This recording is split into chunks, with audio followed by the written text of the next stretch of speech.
Salam and peace. This is Imam Malik Mujahid, and you're watching Muslim Network TV. Muslim Network TV covers through satellite Galaxy 19, the whole United States of America, east to west, north to south, as well as what is in north, all Canada, and what is in south, all Mexico. We also stream on OTT platforms, Apple TV, Amazon Fire TV, Roku, and you can download our app, Muslim Network TV app on your cell phones and watch through that. Our website is muslimnetwork.tv. So Biden seems to be finally moving forward, thanks to some administration relenting without giving in or conceding any elections. And he is nominating people left and right. His Situation Room team is already ready. And we will be talking about that. President Obama somewhere says that Biden was the least hawkish. More people think he was centrist. Some think, okay, normalcy is restored. What is normalcy? Is it that deep state what President Trump used to talk about? It's the centrist policy. What does that mean? Who is welcoming him? Who is afraid of him? Is he going to war? That is my primary concern. Because Muslim Network TV, of course, as a host, I'm a Muslim, although we have all neighbors of other faith talking with us and working with us. But wars have devastated a substantial part of the Muslim world. 7 countries have been destroyed, more or less 4 million people, according to studies, have died in war on terror. So is war terror going to continue like war on drug, never ending, or will supply some drugs to the war on terror so it can calm down and relax a little? So what is future? And to discuss that, we have a very good team, thinking people who know how to question also. And we have Dr. Stephen Zunes. Welcome to Muslim Network TV. Great to be with you. Okay. Dr. Stephen Zunes is Professor of Politics and International Studies at the University of San Francisco, where he serves as coordinator of the program on the Middle Eastern study. We also have Danny Sjursen. Welcome to Muslim Network TV. Thanks for having me. Glad to be here. Thank you. He's a retired U.S. Army officer and a senior fellow at the Center for International Policy. We also have Kevin Gosztola. Welcome, Kevin. Thank you. Yeah, Kevin is the closest to us, just from the state of Indiana, while we are in Chicago here. He's a documentary filmmaker and produces and co-hosts the weekly podcast Unauthorized Disclosures. Well, folks, thank you so much for being with us. It is little early, some time before Biden takes office, but his appointments are all around. Considering Senator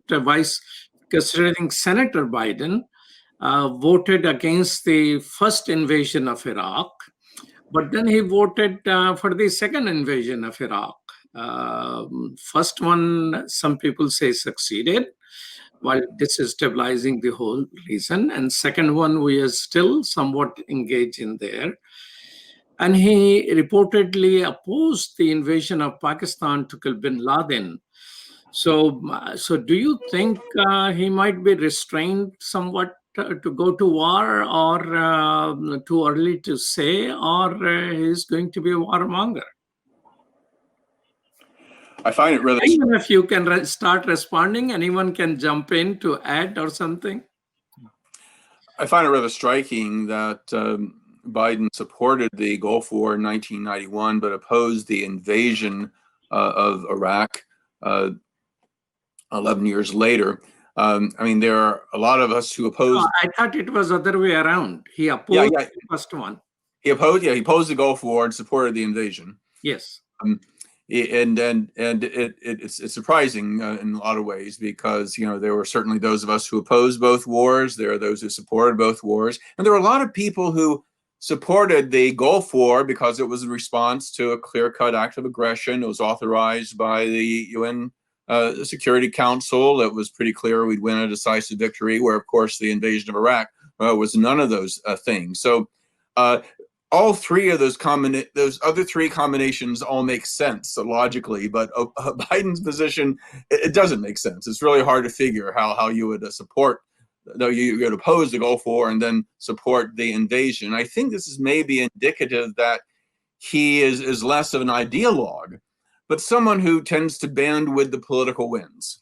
And indeed, throughout his career, he's kind of lean left, he's lean right. A lot of us can't forgive him for his role in making the Iraq War possible. The Democrats controlled the Senate at the time. They could have stopped it. And they could have voted down the authorization of the use of military force. But Biden, who was then chair of the Senate Foreign Relations Committee, pushed it really hard. He only allowed for a day and a half of hearings on this, the most important foreign policy decision of a generation. And he stacked the witness list with supporters of the war, ignoring a former UN inspector who would have testified that Iraq had achieved at least qualitative disarmament, and refused to bring in the countless number of Mideast scholars, 90% of whom would have said that invading Iraq would be a very bad idea. So there's a lot of bitterness many of us have over Biden for his role in making the Iraq War possible. But then again, as you noted, within the Obama administration, he was one of the less interventionists of Obama's inner circle, often challenging Secretary of State Clinton and Secretary of Defense Gates on a number of issues. So it's hard to tell. I think a lot of it comes down to what the American people will allow Biden to get away with. Or is it by age he's getting wiser? I certainly hope so. Some of his actions in the past, especially around Iraq, were pretty reckless. Well, let's ask the youngest among us, Kevin, what he thinks about that. Wisdom through age? Oh, I don't know about that. I believe, I'm paraphrasing, but the former Secretary of Defense, Robert Gates, made the point that Joe Biden has been on the wrong side of almost every single foreign policy disaster, in the sense that he had supported these things that had turned out to be what most of the establishment would characterize as blunders. However, I do note that he was extremely reluctant, if not opposed, to the intervention in Libya, the war in Libya. And we'll get to Tony Blinken, but it's kind of incredible that Tony Blinken would be brought on, because he was a vehement supporter of that invasion that has totally destroyed that country. He's somebody who has allowed and backed the prolonging of the war in Afghanistan.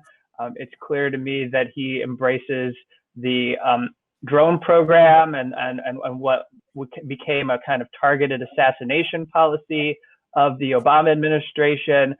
So I think, I'd wrap my comments here so we can continue on with our discussion by saying that my assessment of Biden is hugely determined by the people in which he's surrounding himself. When you look at the figures who he's invited on, I mean, yes, he did say that he would like to end, and he put this on his campaign website, that he would like to end the war in Yemen that has been brutally waged by Saudi Arabia, and he'd like to end the U.S. military support for it. But you just take that issue alone, and we've talked about the political winds and how he moves with them. We've seen unprecedented expansion of bipartisan support in the Senate for ending U.S. military support for this brutality. And so I think it's a sign that we're going to need to focus on the people who he associates himself with, who are welcomed into his cabinet. And that's going to be a key indicator of the way forward for U.S. foreign policy. So what do you think, Danny, about that? Do you have any read on Biden? Biden has always been a bit of a combination of enigma and inconsistency. When I was teaching on the West Point faculty, one of my friends and office mates said that he was going to write a book someday called Biden on War. And he said it would be the most muddled book of all time. it seems as though Biden's career on foreign policy, which has kind of been one of his babies, right? He's been in the Foreign Relations Committee, he's chaired it. Twice he was chair of that. That's right. And he's been kind of a combination of, that inconsistency, but also that reflex, the political instincts. This is not a man particularly known for his nuance or his intellectual curiosity. He is a bit of a gut player, self-styled. In that sense, not very different from the description Bush gives of himself. So he learns lessons, though, because that Gulf War vote, when most of the Democrats, including like John Kerry and such, a lot of the Democrats went against that war, right? Would not support the 90 to 91 war. But the lesson that the Democrats took from that seems to have been voting against war is not a great thing, especially if it turns out well. There was a lot of speculation that guys like Bob Kerry, who lost a leg in Vietnam as a Navy SEAL, were thought of as potential presidential, contenders in 92. And folks who voted against the Gulf War paid a political price, And so when 2002 and 3 comes around, he very much learned that lesson. And so he becomes not just a collaborator in that war, but the cheerleader, as the professor noted, which I think was very important and really can't be forgotten or particularly forgiven. So, I take that role very personally, but then we have to be fair to the guy and say these insider reports, these Woodward style reports, giving us a glimpse into the administration, show me that while I happen to be in both surges, one drummed up and collaborated on by Bush, Biden and Bush, and then the next one was an Obama surge in Afghanistan. And I had the displeasure of being part of both, but it does seem from the reporting that Biden was less enthusiastic about that one and told Ambassador Holbrooke and wrote it down. Holbrooke wrote it in his diary, like, it's not going to work. We're not going to bring democracy and human rights. It's just, I'm not sending my son over there, and all this. So that shows me the gut play and that he learned a new lesson, which is that large style surges and Iraq invasions are a bad idea. So I think that tells us something about what we might see, which is low intensity, long-term warfare, but probably not another massive Iraq invasion. So do you agree with Danny that he may be just a person who could easily be persuaded by people he is surrounding himself with?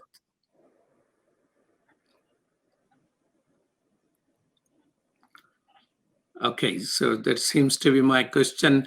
What do you think, Professor Zunes, about Danny's thought that he may... Yeah, I would, sorry, I didn't know that question was directed to me. Yes, I think that may have something to do with it. And I think also there's just a personal story about his son, Beau Biden. I mean, of the 535 members of Congress, the majority of whom did support the Iraq invasion, Biden was the only one to have a child who served in Iraq. And his son, who was actually the Attorney General of the state of Delaware at the time, happened to be in the National Guard Reserve, and the Delaware National Guard Reserves got shipped off to Iraq, and he died tragically of its rare form of brain cancer that is often caused by iodized radiation. And Biden believes that his son may have picked that up from one of the burn pits that the U.S. military did with certain weapons that were used, armor-piercing shells that have this radioactive component to it. And so he's become, because of that personal loss, I think he's become much more reticent about sending American troops into combat. Now, that doesn't mean he won't oppose certain high-tech measures that might kill a lot of other people, but I think as Danny pointed out, I think he'd be less inclined to get us into another full-scale war. Well, that's good to know. There is a level of comfort there. Do we have an agreement, Danny and Kevin, that he may not start a full-fledged war at least? Yeah, I'm willing to support that. Yeah, I just don't think there's a political support even in any party for the kind of invasion we saw with Iraq in the 2000s. Yeah, I underscore that actually. In terms of public opinion about war, there's not just the anti-war wing of the Democratic Party, which has usually come from the left, has grown. But even within the Republican Party, there's a growing kind of libertarian isolationist view that is also very skeptical of intervention. So whoever's president, I think it'd be far more difficult to get away with an Iraq-style invasion at this point. So, Danny, are you willing to join this chorus that there is not less chance of a major war? I think less chance of a major war that kills a whole bunch of Americans. I agree with Stephen on that point. Sanctions and special forces raids and drone warfare and, helping to catalyze ethno-sectarian wars and turning the tribal into sort of an anti-Islamist or, feigning that it's that. I think he's capable of all of those things, but because of the personal factor with his son, the gut play, and public opinion polls. I mean, this is a weird moment. I don't like to always speak from the position of a veteran, right? I like to try to transcend that. But here's what I do know. There is very little precedent in American history, if any, for 73% of the veterans of a war like Afghanistan, conservative polling being for full withdrawal, which is a higher rate than the civilian population. I mean, you'd have to go back to the very end of the Vietnam War, 72 to 73, to even find something close. And I don't know that you'd find it among the veterans. This is sort of a remarkable thing. What I am worried about, and I know we're going to pivot there in a bit, is that the people he's surrounding himself with, for my sins, I read everything they write. I go to Foreign Affairs and read 2,000 words from Jake Sullivan and Michelle Flournoy. I know she hasn't been officially appointed yet, and Blinken. Interestingly, these folks are a little bit more fast and loose in their play on interventionism, not necessarily regime change operations with 150,000 American soldiers, but I would suspect that they would be more in the blob, as some people, especially on the libertarian right, call it, the foreign policy establishment that's willing to continue this exceptionalist notion of forward expeditionary basing and low-level and low-intensity violence. So it's going to be an interesting thing where Biden, within his own administration, might play the same role he played as vice president, as sort of the more restraining voice among a group of rather more hawkish folks. That's also rather remarkable and disturbing. Well, that's very interesting direction which we are taking. Let's talk about this low intensity and drone and these things as we take this short break. You're watching Muslim Network TV, and we'll be right back after these messages.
Assalamu alaikum.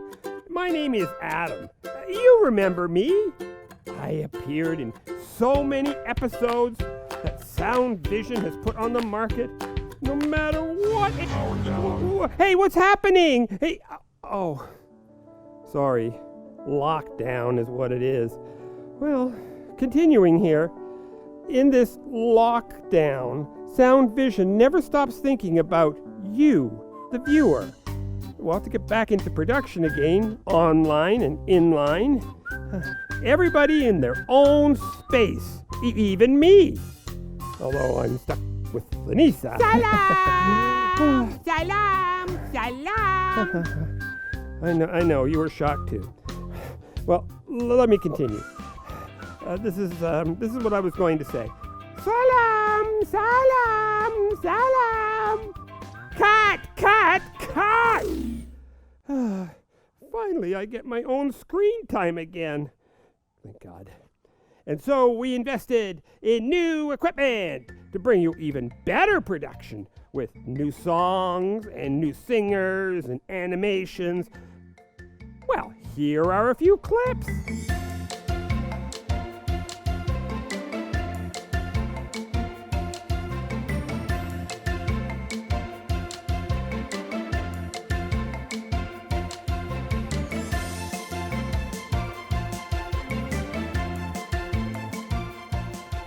And Sound Vision has brought all this into your home, making Islamic values and teachings easy. And if you know me, Adam, a multi-talented actor, well, sometimes I'm an actor and the reporter and the... Oh, that's enough. Let's move on to the next section. Well, you can watch these new episodes on our new app at www.adamsworldapp.com. We have previews happening every day on Muslim Network TV. Sound Vision has been serving generations, moving and changing with the times. We are all faithfully connected. That is a huge blessing. Your donation helps keep these programs available now and into the future. We take this job of helping tomorrow's Muslims today seriously, and you should too. Today, we need your help. Children absorb and learn from everything they encounter. Make that wholesome, positive, grounded in our faith. Together, we can accomplish our goal of raising better Muslims, better neighbors, and better citizens. Please donate generously. It's an investment in our future. To finish, let me tell you, there are new scripts of my new mission. And it is something that I enjoy talking about. My new mission is space. Houston, we do not have a problem. Salam, see you soon.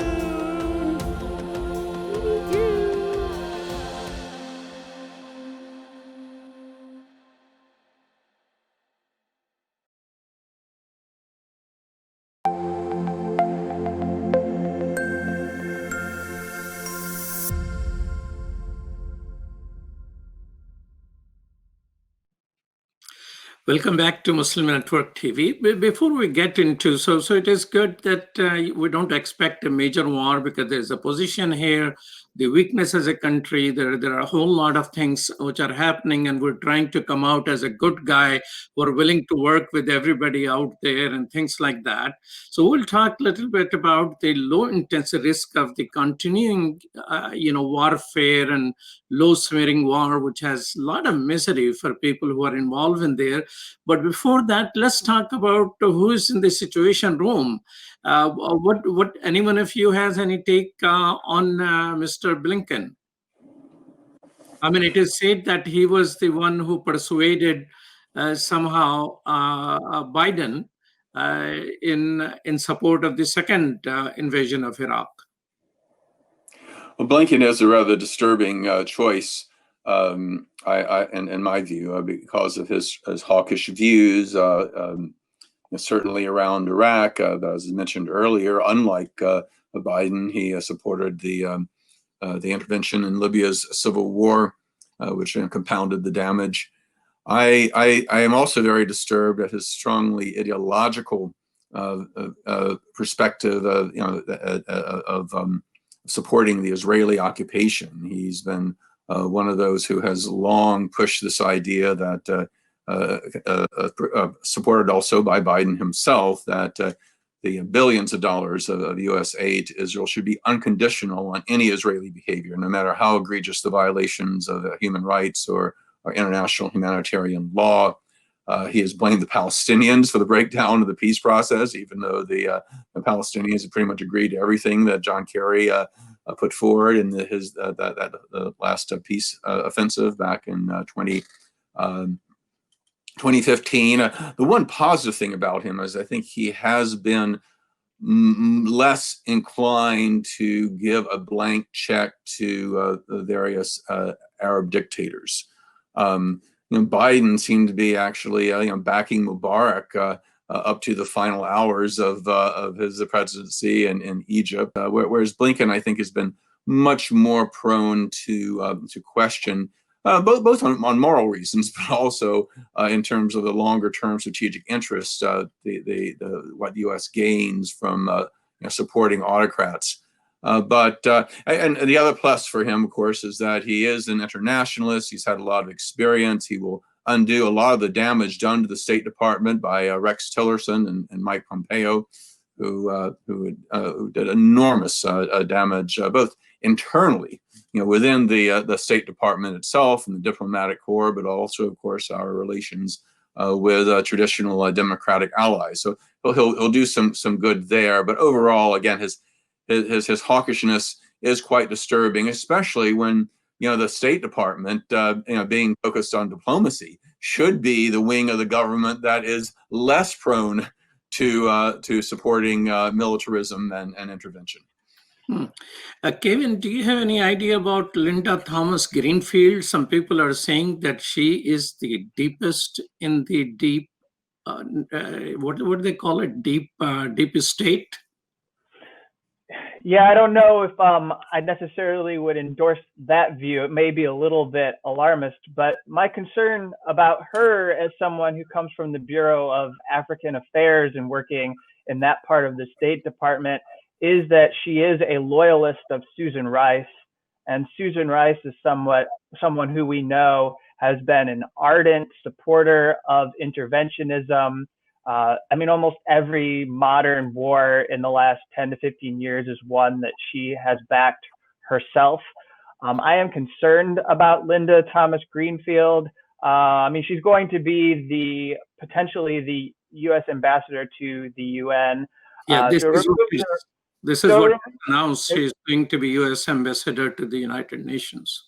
Yeah, to the UN. And so that removes her from some of the stuff that maybe she would have had more influence on. But I do think it's worth noting that she backed a policy in the African continent known as the Millennium Challenge account that was supported by President George W. Bush's administration, which is a way to basically allow for colonialism in those countries and to enable the corporations, U.S. corporations, to get a foothold in those countries and extract and exploit those countries' resources. So that is, to me, a negative factor. And then I'd add in the fact that she's been such a supporter of Susan Rice, even when she's received very well-founded criticism. Danny, what about the National Security Advisor, Jack Sullivan? What do you think? Well, I have been following Jake Sullivan for quite some time. In a sense, I think that he's kind of the dark horse candidate for one of the worst, one of the most disturbing for me. And let me explain. First of all, he was the one. Everyone else got the job essentially they were predicted to get, for the most part. The group that Max Boot, the unrelenting neocon, called Biden's A-team about 7 or 8 months ago in a column in the Washington Post, every one of those jobs has pretty much panned out. But up until the 11th hour, Jake Sullivan was just listed that he's going to get a senior position, very senior position, maybe on the National Security Council, maybe somewhere else, right? He's fairly young. I think in some ways he's jumped up into the express lane more than anybody else. If you read what he writes, whether it's at WikiLeaks or in Foreign Affairs, and if you follow his public statements, this guy strikes me as a combination of an ambitious climber, right? Which is always a little frightening, okay? Especially when things get put to the side like principles. And then also unrelenting in his notion of an expeditionary and interventionist American exceptionalism. He wrote a piece not too long ago, about a year ago, saying, don't ditch American exceptionalism, reclaim it, right, from Trump. And he said that he would support an increase in funding for, say, Saudi security, right, against legitimate threats. He said he understands why the Obama administration supported the war in Yemen. He still won't totally apologize for that. He says he still hasn't decided. All of this is in print, by the way, and it's in my articles recently. He said he still hasn't decided if Libya was a good idea or not. He can't decide. Let us know when you find out, Jake. But the problem is you'll be the national security advisor, you know, the leader of the free world. This is a strange choice, not surprising, but he worries me. Everything he says, everything he writes is probably on the furthest talk show. And last point on this, Ben Rhodes, and the ultimate Obama internal guy, right? He said that when it came to decisions within the administration, nobody was more leaning towards military might than Jake Sullivan. That's his friend Ben Rhodes who said that. So, Professor Zunes, do you agree that he is going to be the hawkish in the Situation Room? It appears so. I mean, that's a very concerning piece, because in many ways the NSC has more influence on the president than any other body, even more so than the State Department or Defense Department. I mean, he is the person who sees the president every single day. He is the person who does the daily intelligence, briefings. I mean, he's always the guy in the room, even if it's a very small group that are making some of these critical decisions. And so I would agree that this is probably the single most disturbing of Biden's appointments so far. Well, so in terms of choosing his team, probably you will agree that Biden was very predictable. He's going to go in this direction, and he's gone in that direction, right? I would agree that I think that all of the predictions for the last year, I mean, it's incredible how far out people were predicting what a Biden team would look like. I mean, since Bernie's campaign in 1 week became kind of like a dead campaign walking, there's been speculation about who he'd pick. And for a mainstream media that can't get a story right, even when it's fed to them by the CIA, maybe that's part of the problem. They have been remarkably consistent. I mean, I have not seen the media this correct. So the sources were dead on. And it's clear this team was kind of groomed. They were a shadow government working at CNAS and West Exec Consulting Advisors and CSIS. This is where they were. And they were sitting there in a shadow cabinet and waiting. And I'll tell you, the fact that they were so right tells us a little something about terms that I think get misused, but about terms like insiders and deep state. Yeah. And let me emphasize that while this reflects sort of return to the status quo ante, the American people do not want that. I mean, just for one example, a sizable majority of Americans, including over 80% of Democrats, believe that aid to Israel should be conditional. They believe the military budget should be reduced substantially. They believe we should have zero arms transfers to dictatorial regimes. I mean, if you go down the list, the American public, not just Democrats, but the American public as a whole, is far more moderate than the folks that Biden is appointing. And the trouble is the way the mainstream U.S. media covers things. If there's a debate on foreign policy, almost any policy, it's the opposition party's view and the incumbent administration's view. So you'll have these far-right Republicans who are controlled by the far right now, who'll be doing all these kind of outlandish statements about what the U.S. should do in terms of in its foreign policies. And the left argument is going to be the Biden people, and ignoring the majority of public opinion, including those of us who are academics, who actually know the countries in questions and know the impact of these policies on these countries. I mean, we're going to be the ones who are ignored, and the spectrum of debate is going to be depressingly narrow. Well, Kevin, what do you think? I mean, the public opinion, get manufactured, right? I mean, America was against Iraq war, remember, before it became in support of war. And, Yeah, public. So, Kevin, what do you think about the, are American public opinions as told to us by surveys, in the absence of anybody running with that as their agenda, has any value in terms of policy making?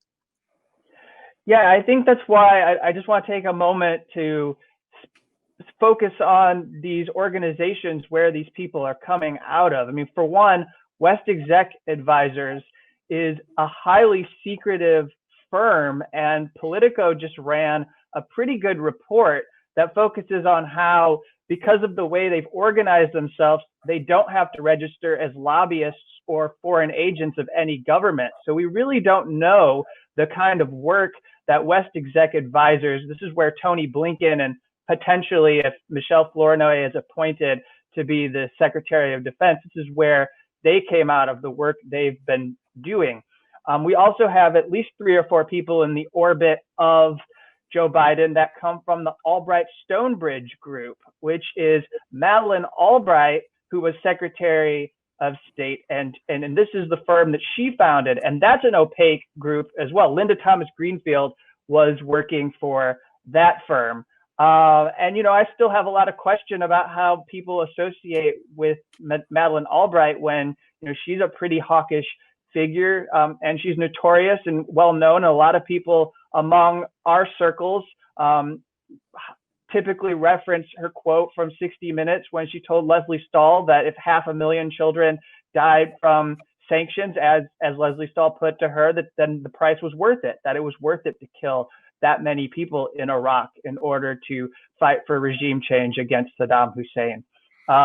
The Center for New American Security and CSIS and these think tanks where people are coming from are funded by weapons manufacturers. They get money from Raytheon, Northrop Grumman, Lockheed Martin.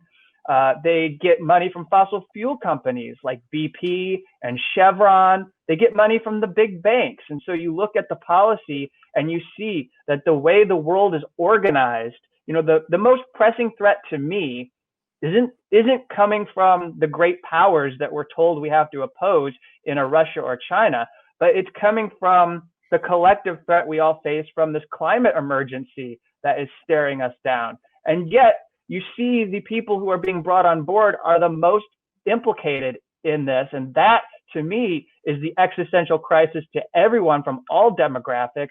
And yet these people at these think tanks who promote these ideologies that support, whether you want to call it neoconservatism or whether you want to call it responsibility to protect and dress it up as humanitarian interventionism, these are the people who are waiting there. I mean, it's been pointed out, I'll conclude here, it's been pointed out that many of the people brought on board are linked to supporting the Iraq war. And also you can find people who were supporters of the CIA torture program.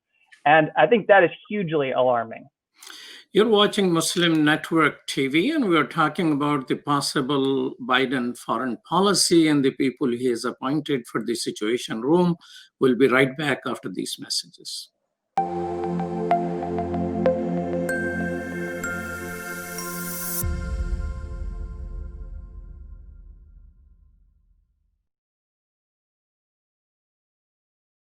My wife, she's a professor at the University of Cincinnati, who's Catholic, and by her watching and listening to our 3-year-old son watch Adam's World, she ended up taking Kalima Shahada. She embraced Islam because she learned so much about Islam and the other prophets. It really affected our life in a great way, and because of Sound Vision and Adam's World, we're Muslims. I took my Shahada 15 years ago, and I actually am from a rural part of Ohio. And so I found the catalog for Sound Vision, and I ordered the tapes and the CDs and the books, And I use those, and especially for my little daughter, that's how we basically learned our Islam, and Islam entered our hearts through the wonderful works of Sound Vision.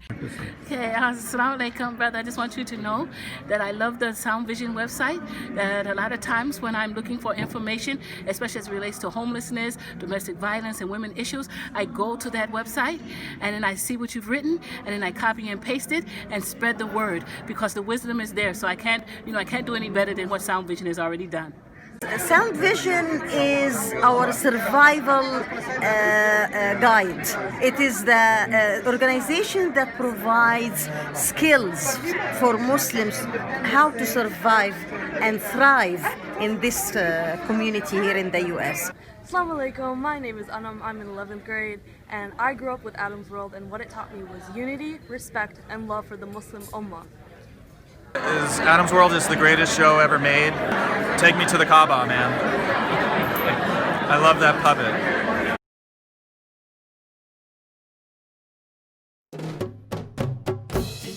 Assalamu alaikum! Open up your eyes. Assalamu alaikum everyone, it's your brother Zain Bika from South Africa. One of the first educational programs ever produced for Muslim children was the ever popular Adam's World series. The colorful and comical Muslim puppets stole the heart of a generation. Sound Vision will be releasing brand new episodes of Adam's World with the launch of a Adam's World app. Subscribers will enjoy new Adam's World episodes as they are released, as well as all the classic episodes of Adam's World. So visit adamsworldapp.com now to learn more, subscribe, and enjoy new adventures of Adam and his friends. And let's keep helping tomorrow's Muslims today. Assalamu alaikum. Adam's World. Believe me, there's a lot to see. Bismillah. Let's explore.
Welcome back to Muslim Network TV. We're talking about the possibilities of war in the Biden administration and possible foreign policies.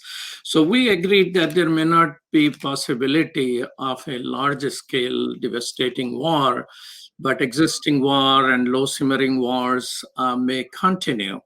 So what do you think going to happen to the drone warfare and targeted killing? There's not much known. 35% Muslims in America voted for Trump. And I asked some of them, and some of them voted for him because they believe that he has reduced those simmering warfare. But at the same time, the reporting about his drone attacks had been withheld. So what do you see the state of that? Do you think the their negotiation and withdrawal from Afghanistan and Iraq will continue, or it will be reinforced, more troops there, the longer. What are your views on that, Danny? I mean, you have been teaching at West Point and have served yourself. What are your thoughts on it? I think that precisely what we're going to see is a continuation of war as abstraction for the American people. And that's not just because there isn't a draft. It's because one formula for forever war. We found out that the all-volunteer force can be stretched to its breaking point and continue. We found that out in the Iraq surge. I was rooting for the all-volunteer force to fall apart, frankly. I was okay with that if it would end the Iraq war. But what we found out is that when you pivot, right, after we bend but we didn't break, then what we did was we went to this abstraction, and it's tech-heavy, and it uses a lot of twisted language. It stretches language to its breaking point on things like what is a combat troop. If you listen to a lot of Democratic administrations in particular, right, like an Obama administration, potentially a Biden administration, if you look at who he has on, in his prospects or in his appointments, they use language like even special forces aren't necessarily combat troops. Like raids, they don't count those as boots on the ground. And then this other language they like is advised and assist, A&A, right? Advise and assist. And they're not combat troops either. Now, of course, they die just like combat troops occasionally, and they kill or enable killing as well as combat troops because they hold these little computer screens that call airstrikes, and then they also advise these local forces. In many cases, these local forces are highly corrupt, war criminals, and only tenuously connected to the government itself. In many cases, it's like Afghan local police. You're looking at warlords and militias. You go down into Africa. We talked about the UN ambassador appointment. Right, we talked about where she's come from, and in Africa, I mean, they've sowed more crisis than they've ever solved, and so I think we're going to see a lot of this. And if I could bring up one last appointment we haven't mentioned yet, and I won't go into too much depth on her. My backup, right, my number two, my contender for the dark horse hawk in the administration we're not talking enough about is Avril Haines, the director of national intelligence, who was very involved in the drone warfare program. There's some debate about whether she tamped down, and made sure there was a little more legality behind it, but she was certainly considered by some, especially on the left, who are skeptical of her as like sort of this drone queen, But what we do know about her is that she was supportive of Gina Haspel's appointment as CIA director, despite her being directly, complicit in torture. She supported that. She made sure after that, Netflix or Amazon Prime movie, The Report, after that CIA torture report that came out of the Intelligence Committee in the Senate, she made sure that no one was held accountable. She hasn't apologized for that. She says, I was persuaded that we shouldn't have held any of the agents accountable, that it wouldn't have been good for morale, and it wasn't the right thing to do. She said that publicly, and she said it with like dead voice. I mean, just cold, and so I think she's my second one. I can go into a lot more detail on her, but she's an archetype too. If you look at her background, she's the archetypal Biden pick, and she worries me just as she's my number two after Sullivan, for who we're not paying enough attention to in the media. So do you think, Professor Zunes, that the drone warfare will continue during Biden era? I'm afraid so. I mean, under Obama, who was elected, I mean, he became the Democratic nominee and thus became the president because he emphasized that he opposed the Iraq War, whereas Hillary Clinton, his primary rival, supported it. Though he essentially became president as an anti-war candidate. Under his presidency, we ended up bombing 7 Muslim countries at one time or another, and I believe under Biden, bringing in a lot of the same people, especially more hawkish people. I mean, Biden, at least under Obama, you had some fairly moderate voices. You had some non-interventionist voices. I mean, he had a pretty wide range of people within his foreign policy team. The scary thing about Biden is he's of the Obama veterans, he's bringing in all the hawks and hardly any of the doves so far. And so I'm afraid we will see increased or at least continued drone warfare. The one positive thing I would mention is that, and this is why I believe some of the American Muslims who voted for Trump were very wrong here, is that more Muslim civilians died under Trump because he loosened the rules of engagement. of when and under these drone attacks and other missile and airstrikes by the United States would take place. Trump was, oh, let's take the gloves off the military, and who love to bomb. I mean, let's face it. I think the positive thing is that, though tragically, I think these drone strikes will continue. They'll be a little more cautious, a little more conservative, a little more targeted. Again, that doesn't mean that a lot of innocent people aren't going to die anyway, but I think it'll be less so than we saw under Trump. So President-elect Biden says that he, within first 100 years, he will call a summit for democracy. Is it the launch of some type of a new Cold War, or does really, I'm not quite sure whether America has ever been sincere about human rights and democracies around the world. It was always subjected to national interest or whatever, however it could be defined. So what that summit looks like. I think you're on target here. Ever since I was a teen, I railed back in the early 1970s. I would rail against the hypocrisy of the United States by claiming that we support freedom and democracy, while supporting some of these brutal dictatorships and occupation armies and the like. The advantage I think we have with the Democratic president, though, is that their constituents tend to be more concerned about human rights.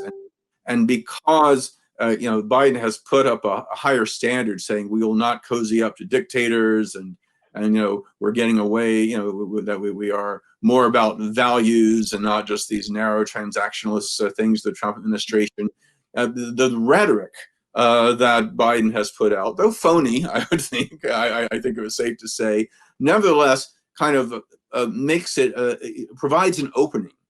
Both for more constrained voices within the administration, within Congress, but also for the American people to more effectively challenge the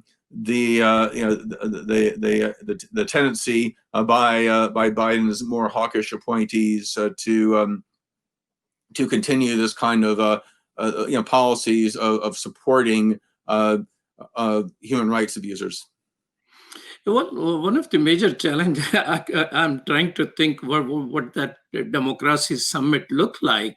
I mean, India is one of the largest democracies, so-called, and Hitler is one of the most popular author at this moment over there, being taught in his schools. You can find Hitler tea shops and the people who are controlling against the low-caste people, Muslims, Christians, passing laws are taking away. The guy, Modi Prime Minister himself, was banned in being in America for 10 years because of his role in massacres. So what the democracy summit looks like, I have difficulty visualizing that. So Kevin, if you are one of the organizers of that summit, what you going to do? Yeah, I have a particular difficulty in believing the sincerity of anyone who preaches these values.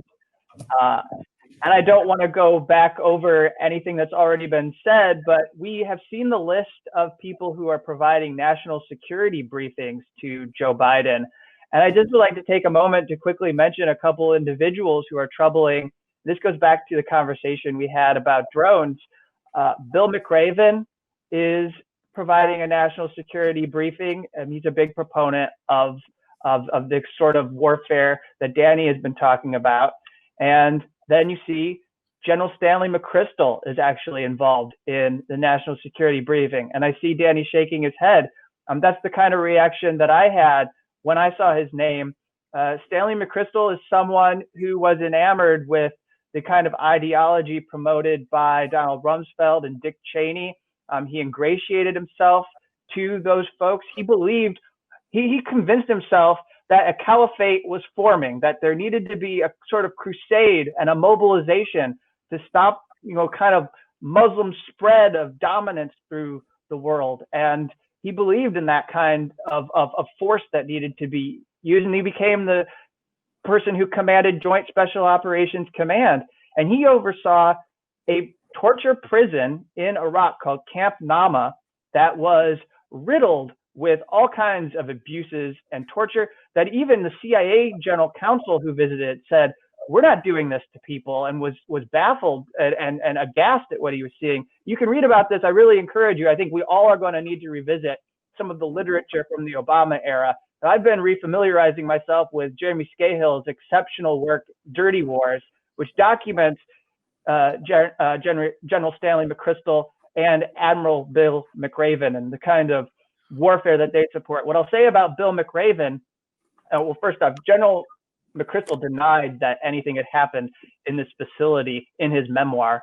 And of course, he was also implicated in the death of Pat Tillman and the cover-up of Pat Tillman, former NFL player. General Bill McRaven is someone who called for the strike on Al-Majala in Yemen, which resulted in 41 civilians dying, 22 of them being women and children, I believe.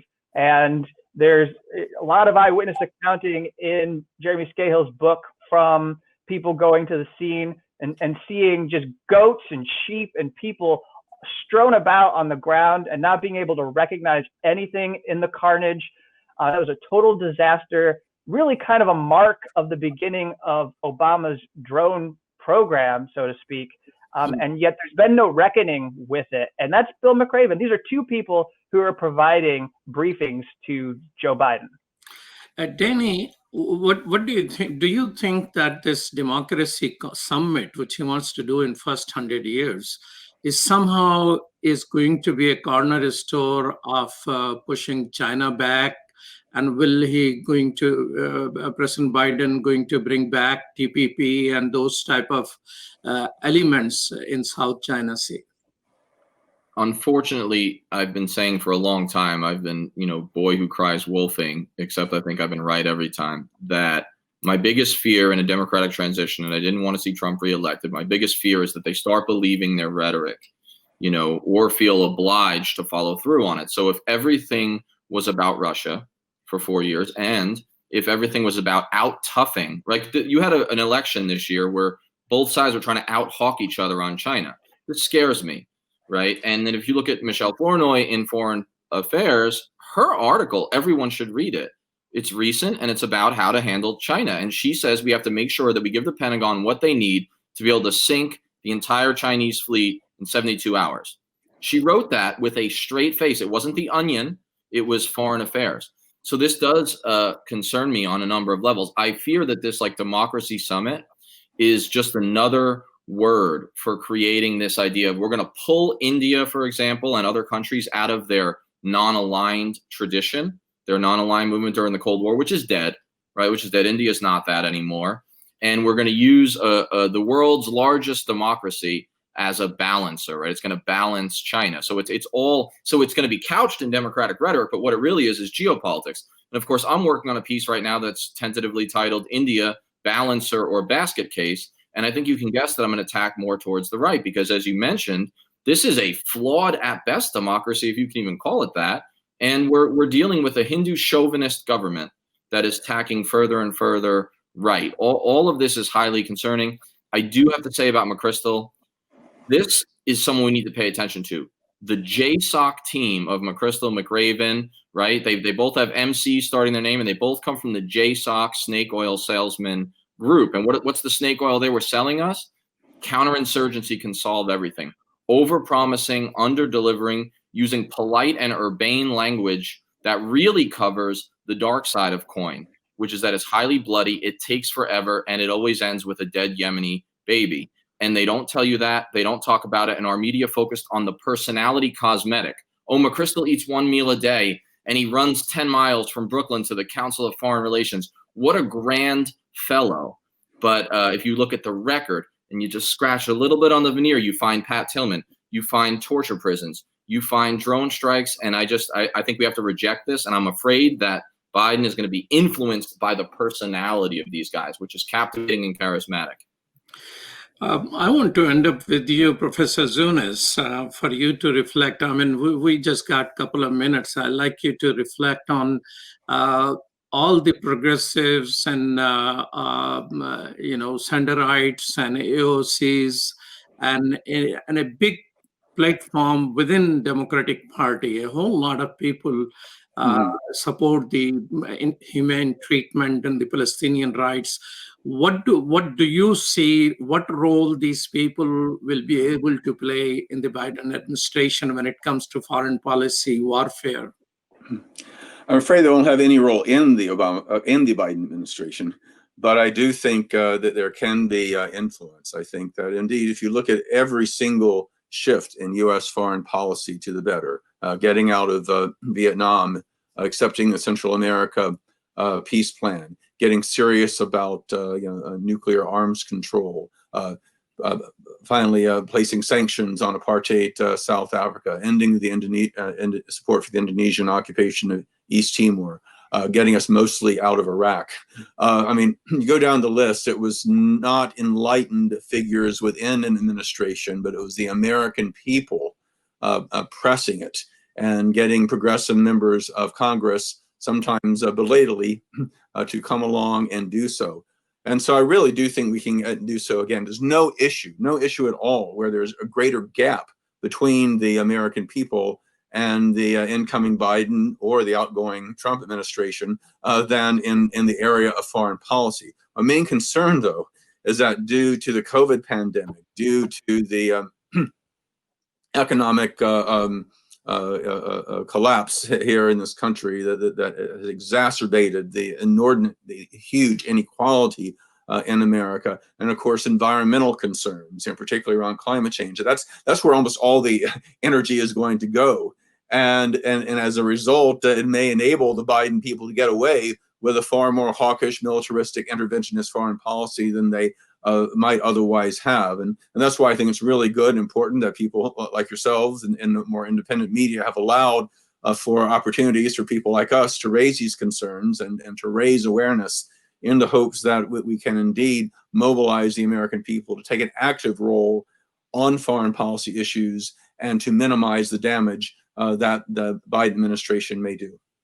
Well, at this time, we need to conclude, but I must say that when Trump took office, women were marching immediately there. So January 22nd, peace movement and anti-war people are planning major mobilization throughout the country. Well, thank you so much, Dr. Zunes, Danny Sjursen, and Kevin Gosztola. Thank you so much for being with us. I truly appreciate you. And I appreciate all of you who are watching here. And thank you, Sherdil Khan and Dr. Abdul Wahid for producing today's show. You're watching Muslim Network TV. We are on Galaxy 19 satellite, which covers whole North America, and a stream on Apple TV, Amazon Fire TV, Roku, and our own website, muslimnetwork.tv. And you can download our app, Muslim Network TV for Android or iPhone. Thank you so much. Peace. Salam.